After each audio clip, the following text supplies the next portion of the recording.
Nagsisimula ang pelikula kay Alex Grady na isang bihasang welder, na nagtuturo sa kanyang anak na si Walter kung paano magbisikleta. Nang maglaon ay dumating ang isang liham mula kay Tommy, na nagmamay-ari ng isang paaralan ng karate na nag-aanyaya kay Alex na subukan na mag-try out sa US Olympic Karate Team para sa 1988 Summer Olympics sa South Korea. Kahit na nasa sabik, naging maingat si Alex at ibinahagi ang balita sa kanyang ina na nagpahayag ng pag-aalala tungkol sa kanyang nakaraang pinsala sa balikat at sa mga potensyal na panganib sa pakikipagkumpetensya. Samantala sa tryout, si Travis Brickley ay ating makikilala ng mga ilangan si Alex ng adhesive para sa kanyang kamay ngunit si Travis ay tumanggi na magbahagi. Sa kabutihang palad ay dumating si Tommy at nagbigay kay Alex ng isang rolyo, isang kilos na napansin ni Coach Frank, ang matindi at maingat na head coach ng American team. Nang magsimula ang unang laban, natalo ni Alex ang kanyang kalaban na si Virgil Keller, kung saan binalaan ni Travis ang natalo na huwag humarang sa kanyang daan. Nagbiro si Sonny Grasso na ang masamang ugali ni Travis ay maaaring kaugnay ng hindi maayos na pagpapalaki sa kanya at kakulangan sa gatas ng ina. Lumakas ang tawanan ng lahat ngunit mabilis na nawala ang tawanan nang makipagtalo si Travis sa referee, na naging dahilan ng kanyang pagkatalo. Pagkatapos ng serye ng matinding laban, ibinigay ni Coach Frank ang huling listahan ng koponan kay Mr. Jennings na chairman ng Olympic Committee. Sa kabila ng mga alalahanin sa pinsala sa balikat ni Alex, inihayag ni Jennings ang mga napiling atleta na sina Alex, Sonny, Virgil, Tommy at Travis ay nakahanda na para sa isang koponan. Sa isang pribadong kwarto, binanggit ni Coach Frank ang kanyang mahigpit na mga patakaran. Ang pagiging maagap, pagtutulungan ng magkakasama, walang mga babae, walang droga, walang alak, kaya kung susundin nila ang mga ito ay magkakaroon sila ng pagkakataon na makarating sa finish line. Sa 3 buwan na paghahanda nila laban sa South Korea, ang bawat sandali ay kanilang pinapahalagahan, pagkatapos ay ipinakita sa mga atleta ang kanilang tirahan at ipinakilala sa kanilang mga kasama sa silid. Sumunod ay natagpuan ni Tommy ang kanyang sarili na kasama si Alex, at sa lalong madaling panahon nalaman niya ang tahimik na katatagan ni Alex na nag-iisa sa buhay. Binanggit din sa kanya ni Alex ang tungkol sa kanyang anak na lalaki at sa kanyang namatay na asawa. Samantala sa kabilang bulwagan ay inihayag ni Don ang kanyang koleksyon ng mga computer disk na puno ng mga istatistika sa bawat pangunahing atleta ng taekwondo, isang data na goldmine na ipinagmamalaki niyang ipinakita kay Sonny. Dahil ayaw magpatalo, ipinakita rin ni Sonny ang kanyang sariling kayamanan, isang compact disc na koleksyon ng mga bihirang palabas sa opera na nagpapatunay na kahit ang mga manlalaban ay maaaring magkaroon ng kakaibang panlasa. Sa isa pang sulok ng kanilang tirahan, inihanda ni Travis ang sarili para lumabas papunta sa bayan dahil sa oras na yun ay makikita ang inis niya kay Virgil na tahimik sa isang gilid. Dahil determinado na magpakasaya bago ang nakakapanghina na pag-eensayo, pumunta sila sa isang malapit na bar. Sa loob ay makikita si Virgil na nakikipagsayaw sa isang babae, habang si Travis ay gumawa kaagad ng gulo ng walang kahihiyan na nakipaglandian sa kasintahan ng ibang lalaki. Hindi na nakakagulat na ang kanyang mga kalokohan ay nagdulot ng isang ganap na away sa bar, ang lalaki ay dumating at nasipa ang babae nang sinusubukan niyang patamaan si Travis. Habang lumilipad ang mga kamao at nagkakagulo, si Coach Frank ay biglang dumating nang hindi inaasahan. Sa halip na makialam, maayos siyang umupo sa bar, humigop ng inumin, at pinanood ang laban na masasabi bilang tahimik na pagkamangha. Nang tumigil na ang gulo at naiwang nakahandusay sa sahig ang mga parokyano ng bar, malamig na inutusan ni Coach Frank ang kanyang koponan na bumalik sa bus. Kinabukasan, si Catherine na psikologo ng pangkat ay dumating sa opisina ni Coach Frank. Gayunpaman ay hindi gusto ni Coach Frank ang kanyang paglahok sa koponan, ngunit tiniyak niya sa kanya na magiging maganda ang kanyang epekto sa koponan at ipinaliwanag ang mga detalye upang makumbinsi siya na ang koponan ay nangangailangan ng tulong sa pag-iisip upang talunin ang Korean team. Sa kabila ng kanilang mga protesta ay nakilala ng buong koponan si Catherine, na nagbibigay diin na ang mga Korean fighters ay pinagdalubhasaan ang pagmumuni-muni at pagiging pokus mula pagkabata. Kung wala ang mga kasanayang ito sa pag-iisip, nagbabala siya na ang koponan ng Amerika ay hindi magkakaroon ng pag-asa. Pagkatapos ang koponan ay sumailalim sa isang nakakapagod na sesyon ng pagsasanay na sumubok sa kanilang pisikal at mental na limitasyon. Samantala, naghanda ang Korean team para sa kanilang sariling matinding ehersisyo. Sa kabilang banda, binanggit ni Catherine ang yoga at pagmumuni-muni sa koponan, na tinugunan nila ng may pag-aalinlangan. Ang kahalagahan ng pokus ay naging malinaw nang malaman nila na ang isang tabla ay pagpapasyahan sa pamamagitan ng lakas. Nang walang humakbang upang magpakita, gumawa si Coach Frank ng hindi inaasahang pagpili kay Catherine. Ang koponan ay nanood at hindi makapaniwala ng mahinahon niyang binasag ang lahat ng 5 tipak ng may katumpakan at hindi man lang nahirapan. Isang araw, tumaas ang tensyon sa pagitan nina Travis at Tommy nang hayagang hinamon siya ni Travis. Nang tumanggi si Tommy ay nagtanong si Travis kung siya ay bakla. Sa isang mahinahon ngunit diretsahan na pagpapatawa, tiniyak ni Tommy na tama siya na nagdulot ng hagalpakan mula sa iba na naging dahilan para mainis si Travis. Nang maglaon, nagtipon ang koponan upang panoorin ang footage ng mga kakilakilabot na Korean fighters na makakalaban nila. Habang ipinapakita ang screen na may mga eksena ng katumpakan at lakas, natuklasan ni Tommy na itinugma siya laban sa pinakamahusay sa Korea na si Daehan. Kinagabihan, habang pinagmumultuhan ng mga alaala na matagal nang kinalimutan, nanaginip si Tommy bilang isang 5 taong gulang at pinapanood ang kanyang nakatatandang kapatid na si David na nakikipagkumpetensya sa isang torneo na may mataas na pusta. Sa panaginip ay nakipaglaban si David kay Daehan.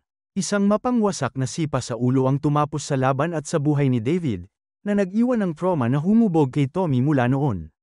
Nang sumunod na araw, sina Tommy at Travis ay nasa loob ng ring para sa mga layunin ng pagsasanay.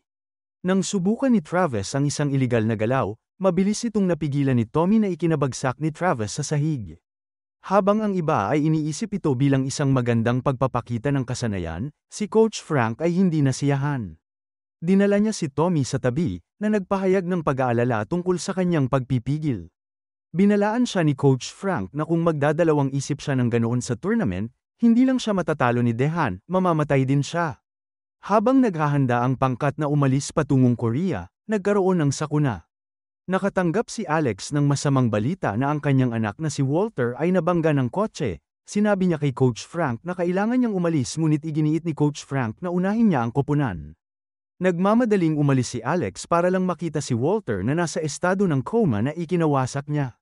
Kinabukasan ay nagising si Walter na nagbigay ng pag-asa. Dahil sa magandang balita, bumalik si Alex sa pagsasanay ngunit si Coach Frank ay tumanggi na ibalik siya sa kadahilanan na nilagay niya sa panganib ang koponan. Nang maglaon, natagpuan ni Alex si Tommy at sinubukan itong kausapin sa pamamagitan ng pagbanggit ng kanyang mga kinatatakutan. Inamin ni Tommy na ang pag-iisip na makakaharap niya si Daehan ay ikinatatakot niya, hindi dahil sa pagkatalo kundi dahil sa takot na baka itulak siya ng puot na patayin ang lalaki.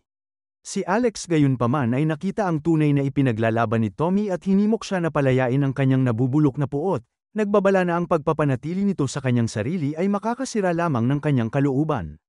Hindi nagsalita at pinansin ni Tommy ang mga payo, na sa halip ay sumakay siya sa kanyang motorsiklo at mabilis na pumunta sa malayo. Naiwan si Alex at naisip kung ang kanyang kasamahan sa koponan ay maaaring madaig ng isang demonyo. Nang maglaon ay magkakasamang lumapit sina Travis, Virgil, at Sonny kay Coach Frank, iginiit na kung wala sina Alex at Tommy ay wala silang pagkakataong magtagumpay. Nakinig si Coach Frank nang walang tugon at pinaalalahanan lamang silang dumating sa tamang oras sa kanilang flight sa susunod na araw. Gayunpaman, sa isang sandali ng tahimik na pagpapasya, pinuntahan niya si Alex at inanyayahan siyang bumalik sa koponan na isang tanda ng pag-asa para sa kanilang hinaharap. Kinaumagahan, dumating si Tommy sa paliparan at handang sumali muli sa koponan. Si Coach Frank, na laging walang reaksyon ay tumango bilang pagsang-ayon. Nang makarating ang koponan sa Seoul, South Korea, tinipon sila ni Coach Frank upang magbigay ng lakas at pag-asa sa huling pagkakataon. Ipinaalala niya sa kanila na hindi lamang nasusukat sa tagumpay ang kadakilaan. Kung ibibigay nila ang lahat ng mayroon sila, manalo o matalo, sila talaga ang magiging pinakamahusay sa mga pinakamahusay. Pagpasok sa loob ng koponan, sinuyod ni Alex ang mga tao at nagliwanag ang mukha nang makita niya ang kanyang ina at si Walter na sumisigaw sa tuwa mula sa madla. Nagsimula ang kompetisyon sa isang mahirap na simula. Si Sonny ang unang lumaban, ngunit nagtiis sa walang humpay na pag-atake kaya siya ay natalo na nagtakda ng tono para sa dominasyon ng mga Koreano. Sinundan siya ni Virgil, ngunit ang kanyang mga pagsusumikap ay walang pinatunguhan dahilan para maging 11 ang puntos ng mga Koreano at manguna sa kompetisyon. Pagkatapos ay humakbang si Travis papasok sa ring na ipinapakita ang kanyang katangian na mabangis. Ang laban ay naging brutal na si Travis ay nakatanggap ng isang malakas na suntok sa ulo na nagdulot ng pagdurugo ng husto na naging dahilan para mahirapan siyang makakita. Ngunit gamit ang determinasyon, si Travis ay mahigpit na nakikipaglaban na naging dahilan para maging tabla ang laban. Siya ay nakakuha ng paggalang mula sa kanyang mga kasamahan sa koponan, at nagbibigay sa Amerika ng isang maliit na pag-asa. Dahil pantay na ang laban, ang kompetisyon ay lumipat sa pagsubok ng lakas, ang pagbabasag ng mga tipak ng semento. Naunang umakyat si Travis, nabasag niya ang 6 na tipak sa isang kahangahangang pagpapakita.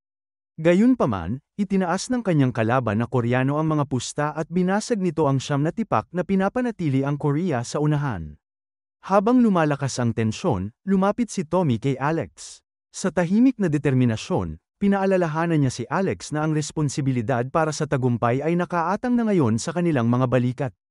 Siya ay nagsimula ng malakas at mabilis na nanguna sa laban, ngunit ang kanyang lakas ng loob ay humina nang ang kanyang kalaban ay nagpalabas ng isang napakalakas na suntok na sinundan ng isang pag-atake na tumama sa isang ugat. Kaya naman ang puot ay nang ibabaw sa kanyang emosyon at sinugod ni Alex ang kanyang kalaban.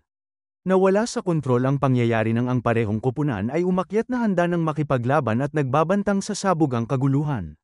Ngunit sa tamang oras ay namagitan ang mga coach at gwardya sa mga manlalaban at nanuumbalik ang isang kaayusan sa arena na may mataas na pusta. Sa ikatlong round, naging malupit ang laban ni Alex nang madislocate ang kanyang balikat dahil sa flying kick ng kanyang kalaban. Hiniling niya kay Tommy na ibalik ang kanyang balikat, habang nagngangalit ang kanyang mga ngipin dahil sa sakit. Siya ay nakipaglaban na ang isang braso ay nakadikit sa kanyang tagiliran. Kinuha ni Alex ang bawat determinasyon at nagsagawa ng isang malakas na dropkick. Sa puntos na ngayon ay 29 para sa South Korea at 22 para sa Amerika, ang lahat ay nauwi sa paghaharap ni Tommy laban kay Dehan. Nagsimula ang laban na hindi maganda, si Dehan ay mabilis na nakapuntos ng 3. Lamog sa pinsala ngunit hindi pa rin napigilan na bumalik si Tommy sa arena na nangangailangan ng alinman sa 6 na puntos o isang knockout upang manalo.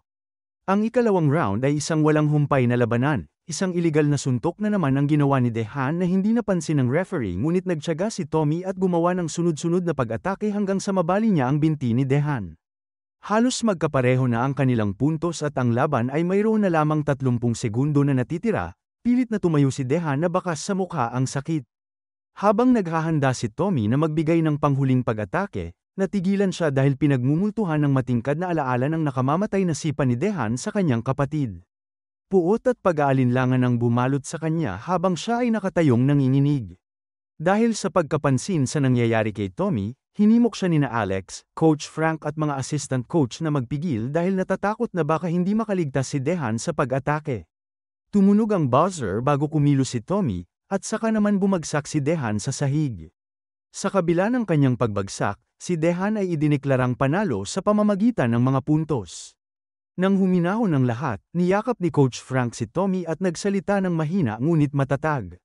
Tiniyak niya sa kanya na kahit na hindi ito ipinakita ng scoreboard, tunay na si Tommy ang nanalo sa laban sa lahat ng paraan na mahalaga. Nang matanggap ng nanalong Korean team ang kanilang mga gintong medalya, ang sandali ay nagkaroon ng hindi inaasahang pagkakataon. Ang duguan at pipilay-pilay na si Dehan ay pinuntahan si Tommy, nagsalita gamit ang boses na puno ng taimtim na paggalang at sinabi niya kay Tommy na ang pagliligtas sa isang buhay gamit ang pagkatalo ay ang totoong nagtagumpay at nagkaroon ng karangalan. Pagkatapos, sa pagtataka ng lahat ng nanunood ay tinanggal ni Dehan ang kanyang medalya at inilagay ito sa leeg ni Tommy.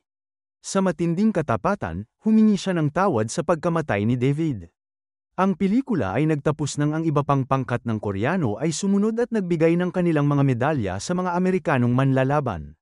Sa arena ay maririnig ang napakalakas na palakpakan, isang standing ovation na ipinagdiwang hindi lamang ang kompetisyon, ngunit ang malalim na pagpapakita ng karangalan, pagiging sport, at pagkakaisa na lumampas sa pangwakas na puntos.